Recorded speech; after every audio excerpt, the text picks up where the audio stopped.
Thank you. बेहद सरल, सहज और प्रेरणादायी उद्बोधन के लिए पिंडेल साहब का धन्यवाद। उद्बोधन के क्रम में मैं आमंत्रित करूंगा कर्नल बलदेव सिंह जी सारण को। आप मंच पे पधारें और विद्यार्थियों को, प्रतिभाओं को, समाज के मोजीज मेहमानों को संबोधित करें। आदरणीय कर्नल बलदेव सिंह जी सारण।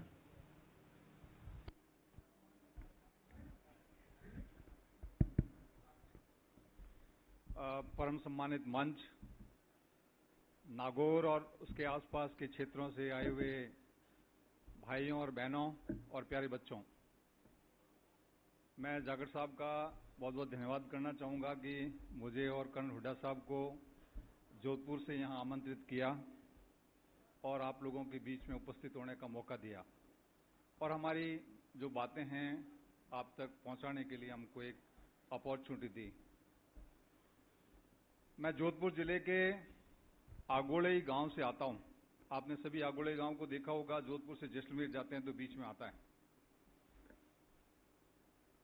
किसान परिवार से हूं। हमारे यहां पे जमीन में पानी नहीं है जैसे आपके यहां पे हैं। सूखा पड़ता है, अकाल पड़ता है। हमारे पिताजी और हमारे दादाजी, पहले और बाद में पिताजी बलदेवराम जी मिर्धा के उन भाषणों से बहुत प्रभावित रहते थे कि बच्चों को पढ़ाओगे तो तुम्हारा परिवार का फ्यूचर है, नहीं पढ़ाओगे तो आगे कोई फ्यूचर नहीं है। गांव से कोई पढ़ने के लिए शहर नहीं भेजता था। मेरे पिताजी ने पहली बार हिम्मत करके और मुझे शहर जोधपुर पढ़ने के लिए भेजा। जोधपुर में जिस साल मुझे भेजा वहां पे अकाल था। पिताजी के पास पैसे नहीं थे, परंतु उन्होंने कहीं से अरेंज करके मुझे जोधपुर पढ़ने के लिए भेजा। उस साल 1982 की बात है। जुलाई के अंदर मेरा एडमिशन हुआ जोधपुर में और नवंबर 1982 के अंदर में मेरे दादाजी की डेथ हो गई। दादाजी की डेथ हो गई तो मृत्यु भोज करना पड़ गया। मृत्यु भोज किया तो उस टाइम मेरे पिताजी के ऊपर में 17,000 रुपए का कर्ज हो गया। 17,000 का कर्ज हुआ तो दिसंबर के अंदर में जब मैं सेकंड टाइम पिताजी से पैसे लाने के लिए गया कि अभी फीस के हॉस्टल के पैसे चाहिए, तो बोला बेटा कर्जा इतना हो गया है कि तू बड़ा बेटा है, अकाल पड़ा हुआ है और पिछली बार भी अकाल था, तो अब तू घर आ जा, पढ़ने के लिए पैसे तो है नहीं। मैंने कहा यदि घर आ जाऊंगा तो फिर क्या नौकरी कैसे लगेगी और यहां बैठ के करेंगे क्या इस रेत में। पिताजी को कन्विंस किया, 9th कैसे भी की। 10th के अंदर में फिर उन्होंने कहा कि मुश्किल है। मैंने कहा मुझे पढ़ना है। उनको मेरी लगा कि बच्चा पढ़ने वाला है, क्योंकि मैं स्कूल टॉपर था उस टाइम आगोड़ई का, तो उनको विश्वास था कि बच्चा पढ़ जाएगा। तो उन्होंने अपना सोने की छांकड़ी और सोने की मुर्खियां होती हैं वो बेच बूझ करके मुझे 10th करवाई। 10th करने के बाद फिर बोला कि वापस घर आ जाओ। मैंने कहा घर आ जाएंगे तो नौकरी नहीं लगेगी, तो मैंने कहा 11th करवाओ। उन दिनों के अंदर में 11th होती थी, उसके बाद यूनिवर्सिटी में डायरेक्ट एडमिशन होते थे, 12th नहीं होता था। मां ने अपना चांदी बेच कर अपने जो गले के अंदर में 4-5 आइटम होते हैं, पांव में जो आइटम होते हैं, उसमें से कुछ आइटम बेच करके मेरे को 11th करवाई। उसके बाद मुझे पता था कि मैं सस्टेन नहीं कर पाऊंगा आगे, तो फिर मैंने फौज के अंदर में फॉर्म भर दिया, एयरफोर्स में फॉर्म भर दिया। मेरे साथी देवकर्ण जी यहाँ पे हैं, देवकर्ण जी और हम एक ही साथ में गए थे। 1985 के अंदर में जोधपुर यूनिवर्सिटी के अंदर में बीएससी फर्स्ट ईयर करते करते मैं आर्मी एजुकेशन कोर के अंदर में एज ए रिक्रूट चला गया था। वहां 13 साल तक आर्मी एजुकेशन कोर में रहा, बट दिल के अंदर में कहीं न कहीं एक दबी हुई सी भावना थी कि मैं स्कूल टॉपर था और मुझे पढ़ने का मौका मिलता तो मैं कुछ कर सकता था। बीएससी कर लेता तो मैं वहीं से कहीं कंपटीशन में निकल सकता था। और ये मृत्यु भोज जो है मेरे ऐसे सिर के ऊपर में इतना हावी रहता था कि ये मृत्यु भोज नहीं होता या मेरे दादाजी की 3-4 साल डेथ नहीं होती तो मेरी बीएससी हो जाती और मैं कहीं न कहीं पे वो नौकरी हो जाता। मुझे उसी टाइम से इस मृत्यु भोज नाम की चीज से बहुत चिढ़ हो गई और मैं जब से समझदार हुआ फौज में जाने के बाद में पिछले 40 साल से मृत्यु भोज का कभी सेवन नहीं किया मैंने। और उसी टाइम से मैंने प्रण किया था कि यदि मेरे बस में रहा और मैं यदि किसी पोजीशन पे जिंदगी के अंदर में कहीं पहुंचा, तो मैं लोगों को इन्फ्लुएंस करने की कोशिश करूंगा कि मृत्यु भोज की वजह से पता नहीं कितने बच्चे जो स्कूल टॉपर्स होते हैं, जो जीनियस काइंड का बच्चे होते हैं, इंटेलिजेंट बच्चे होते हैं, और ऐसे बच्चे, उनके पैसे नहीं होते हैं माँ बाप के पास, उनके ऊपर में गहना कर्जा पड़ जाता है और वो हिम्मत नहीं कर पाते हैं बच्चों को पढ़ाने की, और पता नहीं वो साइंटिस्ट बनने के लिए, आईएएस बनने के लिए, आईपीएस बनने के लिए, आर्मी ऑफिसर बनने के लिए रुक जाते हैं। तो मैंने उसी टाइम से डिसाइड किया था कि मेरे पिताजी की जब स्वर्गवास होगा तो मैं मृत्यु भोज नहीं करूंगा, चाहे मुझे उसकी कोई भी कीमत चुकानी पड़े। यहाँ पे आप लोग जबरदस्त समझदार हैं। नागौर के अंदर में एजुकेशन बेटर है। नाथुराम जी मिर्जा साहब का और बलदेव जी मिर्जा साहब का यहाँ इन्फ्लुएंस ज्यादा है। आप लोग समझदार हो। हमारे वेस्टर्न राजस्थान के अंदर में जोधपुर से पश्चिम होने के बाद में मृत्यु भोज नहीं करना एक बहुत बड़ी चीज हो जाती है कि मृत्यु भोज नहीं किया, खर्च को करियो डोकरे रे डोकरे उन खेलड़ी माते टोंगन बैठा दियो इन वो तो बाप तो घूमतो रही है वो तो ओगती हो पर फिर वो करी एड़ी एड़ी लैंग्वेज वे गांव में यूज करे। मैंने कहा कुछ भी हो जाए, मृत्यु भोज नहीं किया। और मृत्यु भोज नहीं करके उससे बनिस्पत उसके जो पैसे खर्च हो जाने थे, क्योंकि वहां पे वो कोरनावटी करते हैं, वहां पे वो खेड़े करते हैं और 60-70 लाख रुपए खर्च करते हैं वहां पे, चाहे उनकी जमीनें बिक जाए, चाहे कुछ भी हो जाए, उनके बच्चे पढ़ने के लिए नहीं जाएं, उन्हें कोई परवाह नहीं है क्योंकि जागरूकता नहीं है। हमने कहा कि 20-25 लाख रुपए खर्च करने की हमारी हिम्मत है। दोनों भाई, मेरा भाई भी अभी बिजनेस कर रहा है, तो हमने वो 25 लाख रुपए डिसाइड किए कि इसको हम डिफरेंट प्लेसेस के अंदर में हम खर्च करेंगे जहां का इसका कुछ न कुछ प्रोडक्शन हो। हमने जितनी गांव की जितनी कम्युनिटीज होती हैं, जाट, राजपूत, बिश्नोई, ब्राह्मण, पंडित, राजपुरोहित, चारण वगैरह वगैरह, जितनी टाइप की कम्युनिटीज होती है, नाई, मेघवाल, भील, उन सभी कम्युनिटीज के लिए 51-51 हजार रुपए उनके जहां पे कमेटीज बनी हुई है, रजिस्टर्ड कमेटीज बनी हुई है, हॉस्टल जहां बने हुए हैं, उन हॉस्टल के अंदर में कैश पैसे नहीं देकर के उनके अकाउंट्स के अंदर में ट्रांसफर किए, ताकि गांव के गरीब बच्चों के लिए पढ़ाई के लिए काम आ जाए। साथ साथ में हमारे खुद के गांव के लिए 2 लाख रुपए उनको डेवलपमेंट के लिए दे दिए कि ये पैसे लो, मृत्यु भोज नहीं करेंगे, पैसे लेकर के अपने गांव के बच्चों को पढ़ाने के लिए काम में लो। गौशाला के लिए 1 लाख रुपए की ईंटें डलवा दी, गौशाला के लिए चारा डलवा दिया। जो हमारे घर में बैठने के लिए जितने आए उन सब लोगों को जाते टाइम एक एक पौधा उनको भेंट कर दिया कि पर्यावरण का हमारे ऊपर में बहुत एहसान है, हम यहाँ पे इतने सारे इकट्ठे होकर के प्रदूषण करते हैं, तो जाते टाइम एक पौधा अपने घर में जाकर के लगाएं। तो मेरे कहने का मतलब है कि एक मृत्यु भोज नाम की एक ऐसी बीमारी हमारे समाज के अंदर में है जिसका कोई रैशनल रीजन नहीं है, कोई थॉट प्रोसेस नहीं है कि हम क्यों कर रहे हैं, क्योंकि वो चलता आ रहा है तो हम करते आ रहे हैं। भाइयों और बहनों, हमें अपने थॉट प्रोसेस के अंदर में पैराडिम शिफ्ट लाना पड़ेगा। यदि हम इस प्रकार का नहीं लाते हैं तो आज के जमाने के अंदर में जो कंटेम्प्रेरी वर्ल्ड है, जिसको आज का ज्ञान का युग कहते हैं, इस ज्ञान के युग के अंदर में हमारा समाज पीछे छूट जाएगा। हम कहते हैं कि मृत्यु भोज मत करो, आपके टावरों को कहां से पढ़ाओगे, तो कहते हैं मैं तो टावरों ने भी पढ़ा देवा, मैं तो मृत्यु भोज ही मोटवारो कर देवा। वो जो ऐसा कहते हैं, मैं उनको कहता हूं कि आपको पता ही नहीं है कि टावरों की पढ़ाई के लिए खर्च कहां होते हैं, पैसे कैसे खर्च होते हैं। आपके शहरी समाजों को जाके देखो, जो वहां अपने बच्चों को 50-50, 60-60 लाख रुपए, 1-1 करोड़ रुपए की फीस दे करके जो वर्ल्ड की जो टॉप मोस्ट यूनिवर्सिटीज है, जिनको आईवी लीग यूनिवर्सिटीज कहते हैं, उनके अंदर में बच्चों को पढ़ा रहे हैं। हम खुश हो जाते हैं कि हमने बच्चे को एमए करवा दी।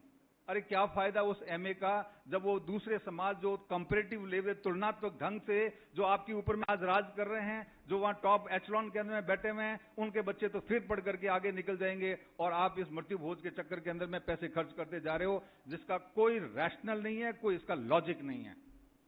मैं आपको बताना चाहता हूं, मैं डॉक्टरेट की है और डॉक्टरेट मैंने इसी जान करके की है कि ये धर्म के नाम से चीज क्या होती है, ये धर्म हमको किस प्रकार से पागल बनाता है। तो हमने ये comparative study of Hinduism, Islam and Christianity को पढ़ा मैंने, और उसी के ऊपर मैं डॉक्टरेट की।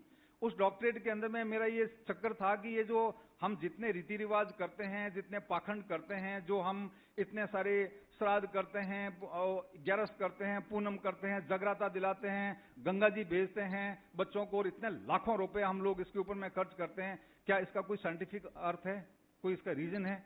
मैंने पाया कि इसका कोई साइंटिफिक बेस नहीं है।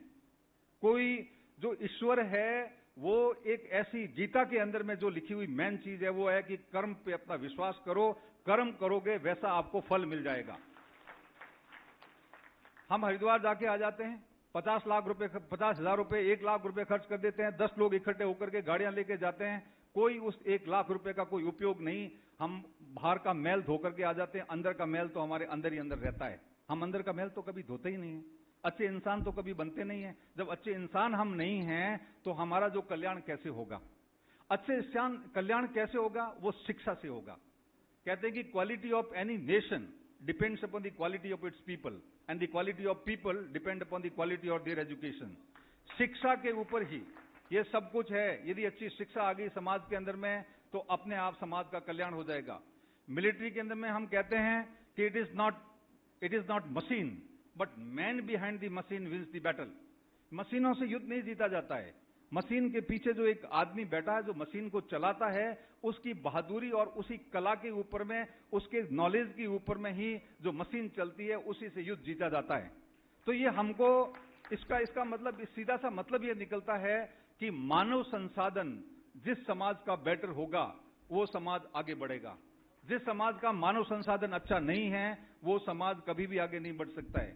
आप यहाँ 50 साल पहले के जाकर के देख लो, 50 साल पहले जिसने बलदेव जी मिर्दा ने और जो कहा करके गांव के अंदर में जो एजुकेशन के लिए अवेयरनेस फैलाई थी, आज से 50 साल पहले जिन लोगों ने अपने परिवार के अंदर में बच्चों को पढ़ाना शुरू कर दिया, वो खुद पढ़े, उनके बच्चे पढ़े, उनके पोते पढ़े, और उनके पोते आज यूएस के अंदर में कहीं सेटल होंगे, नहीं तो देश की कैपिटल के अंदर में या किसी मेट्रो सिटीज के अंदर में शामिल होंगे और वो बड़े बड़े बिजनेस कर रहे होंगे, बड़ी बड़ी नौकरियों के ऊपर में है। और उन्होंने जिसने सोचा कि ए तो ई फिरता करे और कहने कहीं करना पर पढ़ान कहूं करना पर, तो खेत रो घना ही है, वो खेत अभी 5-5 बीघा हो गया है, 10-10 बीघा हो गया है, उससे काम नहीं चलेगा। जब तक अपन पढ़ाई के ऊपर में ये जो फालतू जितने खर्चे होते हैं, जितने पाखंड के ऊपर में खर्चे होते हैं, जितने हम उन खर्चों को बचा करके उसको हम एजुकेशन के तरफ में डाइवर्ट नहीं करेंगे, उस पैसे का एजुकेशन में इन्वेस्टमेंट शुरू नहीं करेंगे, तब तक हम आगे नहीं बढ़ सकते। हमको एजुकेशन के अंदर में अपना इन्वेस्टमेंट बढ़ाना होगा। हम नहीं कह सकते कि सरकार इसके अंदर में इन्वेस्टमेंट एजुकेशन की जीडीपी के मुताबिक जो एजुकेशन के लिए सरकार ज्यादा बजट करेगी, हम सरकार को बाध्य नहीं कर सकते हैं। सरकार के अपने खर्चे होते हैं, उनको रोटी कपड़ा मकान की सबसे पहले चिंता होती है कि नागरिकों का रोटी कपड़ा मकान पहले ठीक ठाक कर दें। हमको पारिवारिक रूप से, हम किसान हैं, हमारे पास पैसा है, खूब पैसा है, परंतु हमें पता नहीं है कि पैसा खर्च कहां करना है। हमें सब चीजों के जितने फालतू खर्चे हैं बंद करके अपने बच्चों की एजुकेशन के लिए पैसे लगाने पड़ेंगे। यदि हम वो सक्सेसफुल हो जाते हैं तो आज के युग के अंदर में कंपटीशन के हम टिक पाएंगे। आज के जमाने के अंदर में आपको जो पढ़े लिखे लोग हैं, आप सभी पढ़े लिखे हैं, सभी समझते हैं, बच्चे जो आजकल हमारे से ज्यादा समझते हैं। इमर्जेंट क्रिटिकल टेक्नोलॉजीज आ गई है आज दुनिया के अंदर में। इमर्जेंट क्रिटिकल टेक्नोलॉजीज के अंदर में आर्टिफिशियल इंटेलिजेंस है, ऑगमेंटेड रियलिटीज है, वर्चुअल रियलिटीज है, रोबोटिक्स है, और ये जो आपकी क्लाउड कंप्यूटिंग है, या जिसको ओपन आर्टिफिशियल इंटेलिजेंस कहते हैं, चैट जीपीटी है। ऐसे ऐसे टूल आ गए हैं कि मत पूछो बात। उसके अंदर में जो एजुकेशन जिस तरीके से आगे बढ़ रही है, साइंस ने हमारे परिवार के अंदर में, हमारे जीवन के अंदर में जो इन्फ्लुएंस पिछले 50-60 सालों से किया है, उसका कोई मुकाबला नहीं है। पिछले 60-70 साल के अंदर में विज्ञान ने इतनी प्रगति की है कि उससे पहले 1000 साल के अंदर में भी कभी प्रगति नहीं हुई थी। आज हम इस प्रकार का जीवन जी रहे हैं जो कि एक पुराने जमाने के अंदर में 60 साल पहले राजा महाराजा भी इस प्रकार का जीवन नहीं जी रहे थे। कहां था इस प्रकार के राजा महाराजा के पास एयर कंडीशन हॉल्स? नहीं थे। क्या उनके पास एरोप्लेन थी? नहीं थी। उनके पास क्या लग्जरी ट्रेन थी? नहीं थी। क्या उनके पास मोबाइल फोन था जो पूरी दुनिया आपकी मुट्ठी के अंदर में? नहीं था। क्या उनके पास अच्छी रोडें थी? नहीं। हाथी घोड़ों पे बैठ करके वो पता नहीं एक जगह से दूसरी जगह जाने में उनको 6 महीने लग जाते थे। आज हम बटन यहां दबा करके यूएस के प्रेसिडेंट से यहां खड़े खड़े बात करना चाहें तो बात कर सकते हैं। तो इस प्रकार की जो विज्ञान आ गई है, इस वैज्ञानिक जो सोच को जो हम अपने समाज के अंदर में साइंटिफिक टेम्परामेंट डेवलप नहीं करेंगे, विज्ञान की तरफ नहीं बढ़ेंगे, तो हम इस दुनिया के अंदर में जो कंपटीशन चल रहा है इसके अंदर में आगे नहीं बढ़ पाएंगे। हमको चाहिए कि हम एजुकेशन में इन्वेस्टमेंट बढ़ाएं, क्रिटिकल इमर्जेंट टेक्नोलॉजीज की तरफ बढ़ें, और सिर्फ सरकारी नौकरी की तरफ ध्यान देने से काम नहीं चलेगा भाइयों और बहनों। हमें चाहिए कि हम बिजनेस की तरफ भी आगे बढ़ें। सरकारी नौकरी सिर्फ 4 से 5% लोगों को मिलती है। आप आंकड़ा उठा करके देख लीजिए, 5% से ज्यादा सरकारी नौकरी नहीं है गवर्नमेंट के पास में। रिमेनिंग 95% जॉब्स होती हैं कॉर्पोरेट हाउस के अंदर में या मल्टीनेशनल कंपनीज के अंदर में होती हैं। मल्टीनेशनल कंपनीज के अंदर में आजकल जो कंटेम्प्रेरी एजुकेशन चाहिए, आपने 1 साल पहले जो डिग्री कर ली है वो आज आउटडेटेड हो चुकी है। हमको रेगुलर तौर पे अपने नॉलेज को अपडेट करना पड़ेगा, लर्न करना पड़ेगा, रीलर्न करना पड़ेगा, अनलर्न करना पड़ेगा, रीलर्न करना पड़ेगा, तभी जाकर के आज के युग के अंदर में, कंपटीशन के युग के अंदर में हम टिक पाएंगे। हम ऐसा करते नहीं है, क्योंकि हम तो बहुत 5-5, 10-10 हजार लोगों को इकट्ठा करके खाना खिलाने में बहुत खुश हो रहे हैं। बच्चों को जब बोलोगे पढ़ने के लिए तो गांव का आम आदमी कह जाता पैसे कहाँ हैं? अरे तुम्हारे पास मट्टी भोज के लिए पैसे इतने कहां से आ गए? मैं आपसे पूछना चाहता हूं कि एक गांव के अंदर में, आप सभी सम्मानित महानुभाव यहां पे बैठे हो, एक गांव के अंदर में कितनी डेथ होती है? 1 साल के अंदर में कितनी डेथ होती है आप बताओ? 20 एक होती है? आप चलो 20 को छोड़ो, 10 डेथ तो होती होगी। एक डेथ के ऊपर में मट्टी भोज में हम कितना खर्चा करते हैं? कितना खर्चा करते हैं? 5 लाख करते हो। चलो 5 लाख नहीं, हम गरीब से गरीब आदमी को हम मान लें 3 लाख रुपए खर्चा करता है। 3 लाख से नीचे तो मट्टी भोज हो नहीं सकता है। तो 3 लाख रुपए यानी कि 10 डेथ होती है एक गांव में, 3 लाख रुपए एक डेथ पे खर्चा होता है। 30 लाख रुपए एक गांव के अंदर में 1 साल के अंदर में खर्चा होता है। नागौर जिले के अंदर में 1891 विलेजेस हैं, 1891 विलेजेस हैं नागौर जिले के अंदर में। जोधपुर जिले के अंदर में 1835 विलेज हैं। बाड़मेर जिले के अंदर में 2991 विलेजेस हैं। ये ऐसे ऐसे 10 जिले हैं जो हैं इस मट्टी भोज के अंदर में चक्कर में पड़े हुए हैं। यदि मैं अब सिर्फ नागौर जिले की बात करूं, जिसमें 1800 गांव की बात करूं, तो 1800 को 30 लाख से मल्टीप्लाई करते हैं तो 550 करोड़ रुपए आते हैं। ये 550 करोड़ रुपए कहां से आ गए हमारे पास में? बच्चों को पढ़ाने के लिए बोलते हैं तो पैसे नहीं है, उनको बोल दो कि रशिया भेज करके, उनको चाइना भेज करके, यूएस भेज करके पढ़ाई करा दो तो पैसे नहीं है। हम 550 करोड़ रुपए एक जिले के अंदर में खर्च कर रहे हैं। 550 करोड़ रुपए के अंदर में ऑक्सफोर्ड जैसा, हार्वर्ड जैसा, कैम्ब्रिज जैसा, प्रिंसटन जैसा पता नहीं कैसे कैसे विश्वविद्यालय यहाँ पे खड़े हो जाएंगे। यदि ऐसी विश्वविद्यालय यदि यहाँ पे हम खड़े कर दें तो यहाँ से बच्चे जो पढ़ करके निकलेंगे पूरी दुनिया के ऊपर में राज करेंगे। हम ऐसा क्यों नहीं कर सकते? इसलिए मैं आपको कहता हूं कि हमारी जो सोच है, जैसे चलती आ रही थी वैसे ही चलता रहेगा तो आगे भी ऐसा ही चलता रहेगा। नहीं तो यदि हम इसको स्टॉप करेंगे, हमको इसको अपनी सोच को बदली करेंगे, बदली करने के बाद आज से डिसाइड करते हैं कि ये पाखंड नाम की चीज, दिखावा नाम की चीज हम नहीं करेंगे और इस पैसे को बचा करके हम अपने बच्चों के अंदर में खर्चा करेंगे। ये तो मैं सिर्फ एक मट्टी भोज की बात की है। बाकी आंकड़े में आपके सामने पेशूं तो आपका मुंह खुला का खुला रह जाएगा। पता नहीं कितना हमारी औरतें सूरज पूजने में खर्चा करती है, पता नहीं क्या 11 के अंदर में कितना खर्चा करते हैं, कितने बड़े बड़े जागरण दे दे करके हजारों लोगों को बुला करके खर्चा कर देते हैं। ये जो पैसा है भाइयों और बहनों, this money is not your money, ये भारत की राष्ट्रीय मुद्रा भी है। ध्यान रखने की आवश्यकता है। यदि हम समझदार और सिटीजन हैं, यदि रेस्पॉन्सिबल सिटीजन हैं, तो हमें आवश्यकता है कि ये भारत की राष्ट्रीय मुद्रा है। इस भारत की राष्ट्रीय मुद्रा को उस जगह पे खर्च करना चाहिए जहां से उस राष्ट्र को इस पैसे का कोई उनको वापस फायदा हो। हम 24 घंटे के अंदर में इस पैसे को 1 मिनट के अंदर में हवा के अंदर में उड़ा देते हैं, छू मंत्र कर देते हैं। वो अब लोगों से पूछते हैं कि साहब कि हमने मट्टी भोज नहीं किया, तो बोलते हैं कि थे कहीं करियो। मैंने कहने के अन्न खड़ाना तो बहुत बढ़िया बात वैसा। मैंने उनको बोला, पढ़ा लिखा आदमी हूं, मैंने कहा भाई अन्न दान, परम दान, विद्यादान तत्परम अनेन स्नेहिका तृप्ति विद्या स याजीवा। भाई अन्न के तो एक टाइम के पेट भूख को शांत होगी, विद्या एक किसी को दे दो तो उससे जरिए वो अपने जिंदगी भर की पेट की भूख को शांत कर पाएगा। विद्या बहुत जरूरी है। और अन्न की इंपॉर्टेंस उस टाइम थी जो आज से 100 साल पहले, जब हम वो घास की रोटियां खाया करते थे, पेड़ों के छालों के अंदर में छील छील करके उसको पीस करके रोटियां खाते थे, तब हाँ ठीक है वैल्यू थी अन्न की। आज हम घर से रोटी खा करके जाते हैं और वापस वो 5 पकवान खा करके पेट मोटा कर लेते हैं, हेल्थ खराब कर देते हैं, डायबिटिक हो जाते हैं, और जो है हम उसको फिर भी हम उसके अंदर में बाज नहीं आते हैं कि हम उसको पैसे को रोक करके कहीं सही जगह पे खर्च करें। हमें चाहिए कि उस पैसे को सही जगह पे खर्च करें, नहीं तो आप फिर कहते रहोगे भाई हम पीछे रह गए। हम पीछे रहेंगे तो उसका जिम्मेवार कौन है? जब वो बाकी लोग जो शहरी कम्युनिटीज हैं वो अपने बच्चों की एजुकेशन के ऊपर में इतना ध्यान दे सकते हैं, वो यहाँ के बड़े बड़े लोगों को हायर कर सकते हैं अपने बच्चों को गाइड करने के लिए, उनकी प्रोफाइल बनाने के लिए। वो प्रोफाइल बना करके आईबी लीग यूनिवर्सिटीज के अंदर में अप्लाई करते हैं, उनके बच्चे वहां पे फॉरेन के अंदर में पढ़ने के लिए चले जाते हैं। हम जो है अपने मस्ती में लगे हुए हैं कि छोरो पैडी तो ठीक है, नहीं तो खेत गणु है, नहीं तो ट्रैक्टर पकड़ा देवा, नहीं तो गाड़ी पकड़ा देवा, नहीं तो हमारे खणियों घड़ी है। अरे ये कब तक चलेगा? ये कब तक चलता रहेगा कि हम खानियों के अंदर में? और जरूरी है कि उसको रेत का धुआं खाना, यदि वो कंप्यूटर में बैठ करके यदि वो अपना 2 लाख का, 5 लाख का, 10 लाख का, 1 करोड़ का पैकेज कर सकता है, तो उसको रेत खाना जरूरी क्या? आप बच्चों से पूछना चाहूंगा कि ये सुंदर पिचाई जो है, जो इंडिया का ही है, उसका पैकेज कितना है? आप लोगों को पता है कुछ? कोई बच्चा बता सकता है? सुंदर पिचाई का पैकेज कितना है?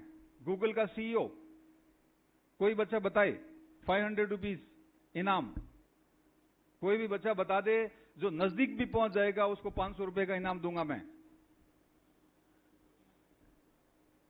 हमें पता ही नहीं है कि पैसा क्या होता है, नौकरी और कॉर्पोरेट वर्ल्ड के अंदर में कितना पैसा है। सुंदर पिचाई की तनख्वाह 1800 करोड़ रुपए प्रति साल है मेरे भाइयों और बहनों। 1800 करोड़। वो 150 करोड़ रुपए की तनख्वाह है उसकी एक महीने की। 1 घंटे के अंदर में 5 करोड़ रुपए, 1 दिन के अंदर में 5 करोड़ तनख्वाह है उसकी। एक दिन उसको कहीं पे आज वेस्ट कर दो तो 5 करोड़ रुपए उसके वेस्ट कर दिए। Time is money nowadays. आपको समझने की आवश्यकता है कि समय ही धन है। हम इस प्रकार की हमें कैलकुलेशन पता ही नहीं है। 150 करोड़ रुपए तनख्वाह है। यहां हम लोग 1 लाख रुपए की सैलरी आती है तो खुश हो जाते हैं कि बच्चा ये वो क्लास 1 गेजेटेड ऑफिसर बन गया और 1 लाख रुपए की सैलरी आ गई उसकी। अरे क्या है 1 लाख रुपए की सैलरी? वो क्या ऊपर से टपका है कहीं से? हम उससे ज्यादा ताकत रखते हैं। हम दूध खाते हैं, घी खाते हैं, शुद्ध हवा खाते हैं, खेत है, हम अपने खुद खेत की खड़ी हुई बाजरे की फसल या जो भी अपना अनाज होता है ऑर्गेनिक फूड को खाते हैं। हमारे अंदर में ब्रेन ज्यादा है, पर हमारे पास अपॉर्चुनिटीज नहीं है। हमें पता नहीं है कि हमको किस तरफ में जाना है। हम समाज को जो है वो हम इकट्ठे जरूर हो जाते हैं। जो बच्चे अपनी मर्जी से लेके आ गए, इन बच्चों को हम सम्मानित कर रहे हैं। ये अपनी मेहनत है इन बच्चों की, हमारा इसके अंदर में कोई कंट्रीब्यूशन नहीं है। टू बी वेरी फ्रैंक, कोई कंट्रीब्यूशन नहीं है। किसी माँ बाप ने, बहुत कम माँ बाप होंगे कि इन बच्चों को शाम को इन बच्चों के साथ में 1 घंटा भी कोई बैठा होगा कि बच्चा तुम क्या कर रहे हो, तुम्हारी क्या प्रॉब्लम है, बताओ तुम्हारे आज टीचर ने क्या पढ़ाया, आज तुमने क्या किया, कौन कौन सी चीज में पार्टिसिपेट कर रहे हो, फ्यूचर के अंदर में तुम्हारी क्या प्लान है। किसी ने नहीं पूछता है, क्योंकि हमको तो बड़ी गाड़ी जानी है, हमको तो देखना है कि जगराता कैसे कर दें, हम तो मट्टी भोज कैसे कर दें, वो पूरी अगले वाला सूरज कैसे पूछ दें। माताओं से पूछो तो माफ करना, माताओं से पूछो तो वो पहले से अड़ा के बैठ जाती है कि मारे छोरी रे 25 तोड़ा होनो लाओ ला, जनो मैं आगे मिलूं ला, 25 तोड़ा होनो लाओ जनो आगे मिलूं ला। अब उन माताओं से पूछो कि एक माता को यहां खड़ा कर दो, जिसको सोने की बना करके खड़ी कर दो, उसको 100 तोला 500 तोला सोना पड़ा दो, और एक जो माता पास में खड़ी है और उनका बेटा नथमल डिडेल है, तो आप नथमल डिडेल की मां को ज्यादा सम्मान करोगे या जिसने 100 तोला सोना पहना है उसकी मां को ज्यादा डिडेल करोगे?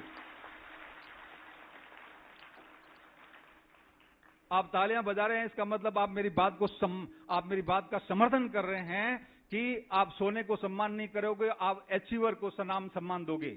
आप अचीवर को सम्मान देना है तो हमको सोने से मोह तोड़ना पड़ेगा। सोना सबसे बैड इन्वेस्टमेंट है।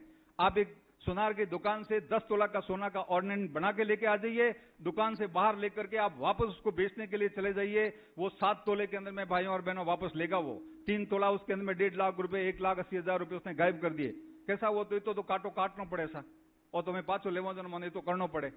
तो ये हमको समझने की आवश्यकता है, हमको अपने ये सब चीजों के ऊपर में क्रिटिकली सोचने की आवश्यकता है। हम यहाँ बैठ करके, सिर्फ यहाँ बैठ करके बातें करके, चाय पी करके, बच्चों को धन्यवाद दे करके, सब लोगों को बुला करके उनके हाथों से सम्मान देने से काम नहीं चलेगा। हमारी पूरी सोसाइटी को, पूरी कम्युनिटी को we have to think differently. हमको आजकल के जमाने के अंदर में डिफरेंट तरीके से सोचना पड़ेगा।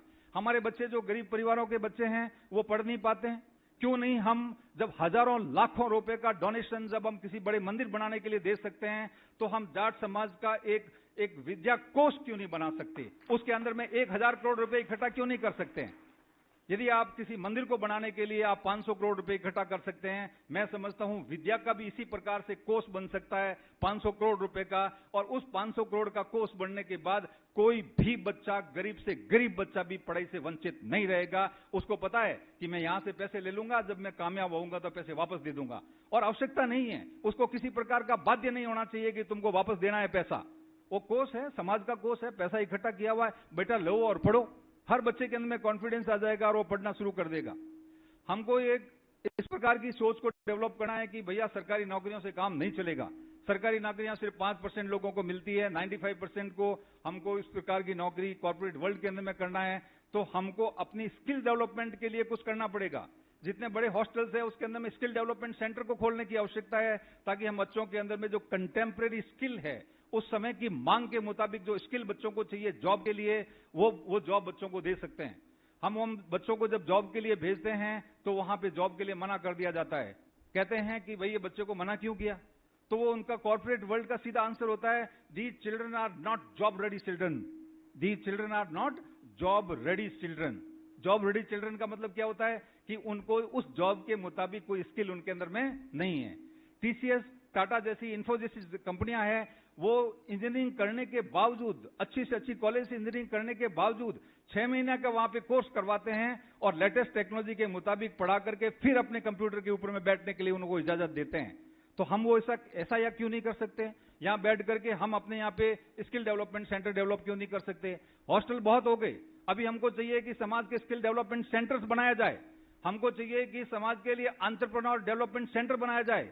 समाज के जितने बिजनेसमैन हैं उसको एंटरप्रेन्योर सेंटर से उनको जोड़ा जाए। उनसे रिक्वेस्ट किया जाए कि आपकी जो फर्म है, कंपनीज है, उसके अंदर में हमारे बच्चों को आप लगाओ, और आपको किस प्रकार की स्किल की रिक्वायरमेंट है, आपको कंप्यूटर ऑपरेटर चाहिए कि आपको ड्राइवर चाहिए कि आपको टर्नर चाहिए कि आप फिटर चाहिए कि आपको बड़े लेवल का मैनेजर चाहिए, कि हम सब प्रकार के मैनेजर समाज के बच्चों को लेके आएंगे, उनका स्किल डेवलपमेंट करेंगे, आपकी रिक्वायरमेंट के मुताबिक बच्चों को तैयार करके देंगे, आप हमारे बच्चों को नौकरी लगाओ।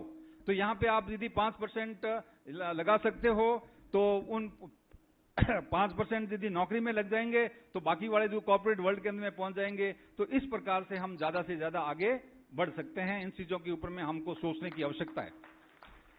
बच्चों को मैं बताना चाहूंगा लास्ट के अंदर में कि हर एक बच्चा जो पैदा होता है वो जीनियस होता है।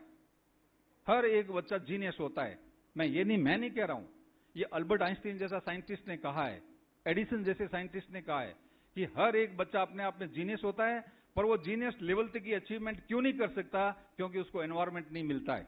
एनवायरमेंट मिलता है, ये रड़िया साहब बैठे यूएस में जाकर के ये नैनो टेक्नोलॉजी को वहां पे जाकर के ठीक कर दिया, और यहां हम नहीं कर पा रहे हैं।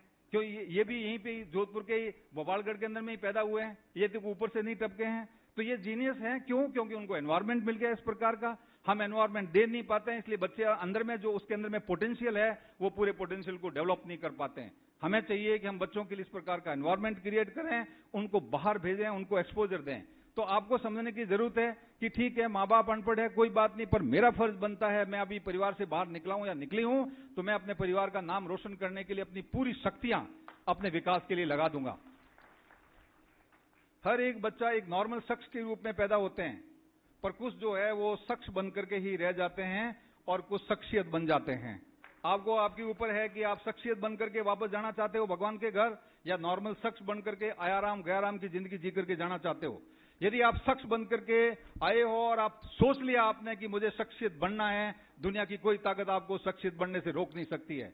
और यदि आप ऐसा चाहते हैं तो मेरे साथ में एक बार जरूर इस नारे को बुलंद किए और अपनी कॉपी के अंदर में फर्स्ट पेज में जरूर लिखें। बोलो बच्चों, शख्स बन के आए हैं।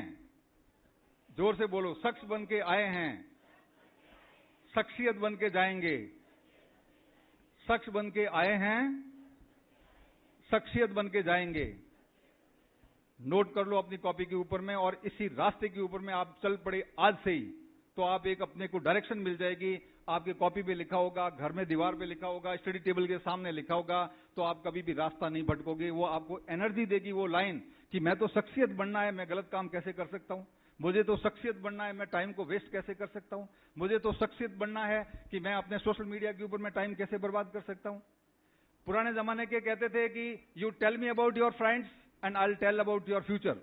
आप मुझे अपने दोस्तों के बारे में बताओ, मैं आपके फ्यूचर के बारे में, आपके भविष्य के बारे में बता दूंगा। आज के जमाने के अंदर मैं बच्चों को एड्रेस करने के लिए जाता हूं तो मैं कहता हूं कि you tell me about your social media history of last 2 months। You tell me about the social media history of 2 months, I will tell your future. आप अपने 2 महीने की सोशल मीडिया हिस्ट्री बता दो कि 2 महीने आपने वो सोशल मीडिया के ऊपर में कितना समय कौन सी वेबसाइट को दिया है, कौन से चैनल को दिया है। मैं आपको बता दूंगा कि आप कौन से रास्ते पे जा रहे हो और आप क्या बनने वाले हो। मैं आपको लिख कर स्टाम्प पेपर के ऊपर में दे सकता हूं।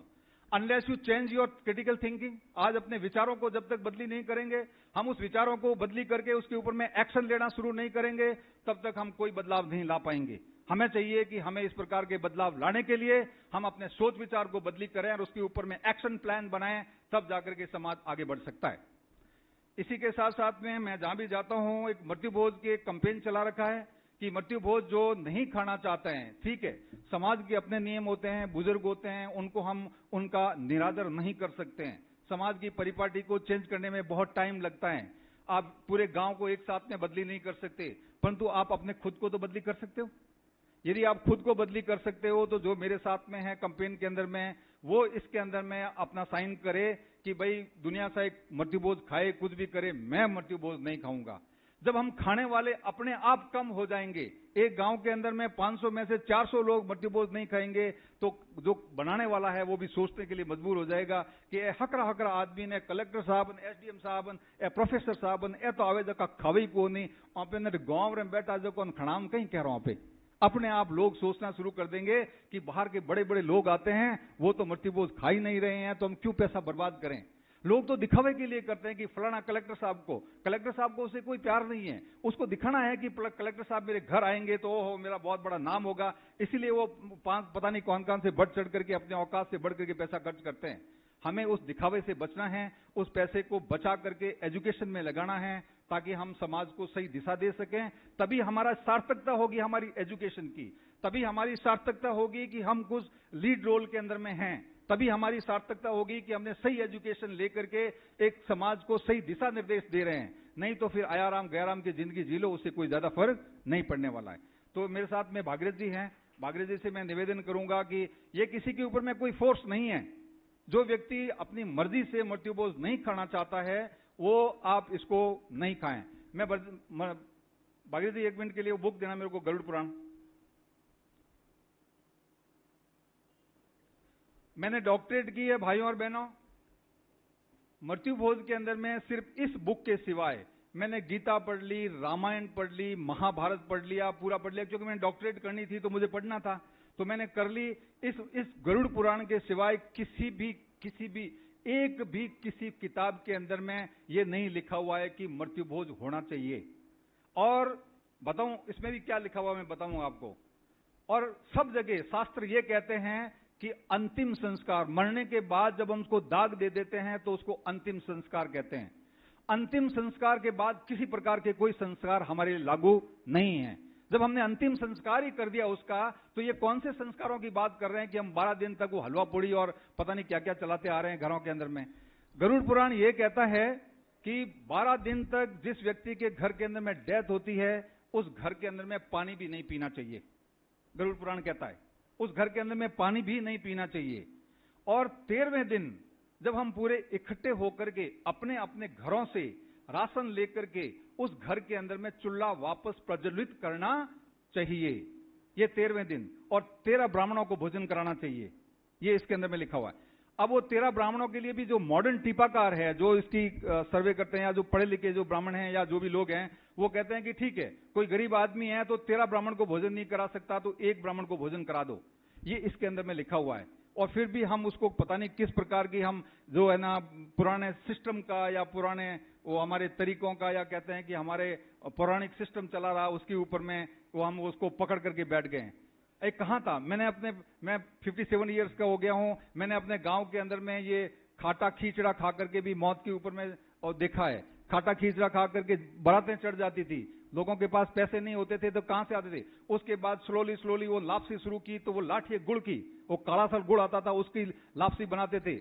उसके बाद में फिर गुड़ डालना शुरू किया, उसके बाद चीनी डालनी शुरू की, उसके बाद गुड़ का हलवा शुरू किया, उसके बाद चीनी का हलवा शुरू किया, उसके बाद में फिर नुक्तियां और वो शुरू कर दी, उसके साथ पुड़ियां शुरू कर दी। और अभी तो कहीं कहीं जगह पे ऐसा देखा जाता है कि 12 दिन तक एकदम प्रॉपर एकदम टाइप मीनू होता है, डिजिटल कार्ड इश्यू होते हैं, उस मीनू के अंदर में लिखा जाता है फर्स्ट डे ये भोजन, सेकेंड डे ये भोजन, 12वें दिन ये भोजन। हमें कहां जा रहे हैं, किस डायरेक्शन में जा रहे हैं? इसका मतलब हमारे अंदर में कुछ वो है नहीं जो हम सोच विचार कर सकें। हमें पता ही नहीं है कि हमको किस मानव संसाधन के अंदर में वैसा विकास करने के लिए पैसा मानव संसाधन के विकास के लिए लगाना पड़ेगा। यदि मानव संसाधन में नहीं लगाओगे तो हमारा कोई कल्याण होने वाला नहीं है। तो मैं भागीरथ से निवेदन कर दूंगा कि ये डायरी जो चारों पांचों डायरियां हैं वो उनके बीच में जहां भी आप ये सम्मेलन खत्म होने के बाद जब भी बच्चियां जो बुजुर्ग भाई बहन हैं वो जो साइन करना चाहें जरूर साइन करें, ताकि हम इस कैंपेन को आगे चला सकें। सोशल मीडिया, ये पर्ची आप जब रेड पर्ची अपने पास लोगे तो फेसबुक के अंदर में या सोशल मीडिया के अंदर में इसको जरूर लिखें कि मैंने आज से मृत्युबोध करना छोड़ दिया है, ताकि दूसरे लोगों को भी पता लगे। सोशल मीडिया बहुत पावरफुल है आज के जमाने के अंदर में, लोगों के पास मैसेज जाएगा, उस मैसेज के माध्यम से लोग देखेंगे कि हाँ ये बहुत गलत आदत है, इसलिए अच्छे अच्छे बड़े बड़े लोग इसको छोड़ रहे हैं, तो बाकी लोग भी इसको छोड़ने के अंदर में आगे आएंगे। भाइयों और बहनों, मैंने आपका ज्यादा समय ले लिया। मैं साहब को, जाखड़ साहब को और आप सभी को बहुत बहुत धन्यवाद देना चाहूंगा कि मुझे इतने लंबे तक आप लोग बैठ करके सुना और मुझे यहाँ बुलाया, बहुत सम्मान दिया। बहुत बहुत धन्यवाद, मेहरबानी, शुक्रिया। बहुत बहुत धन्यवाद सारण साहब। मैंने कार्यक्रम के शुरुआत में एक बात कही थी कि ये महज पुरस्कार वितरण समारोह नहीं है, ये एक चिंतन शिविर है।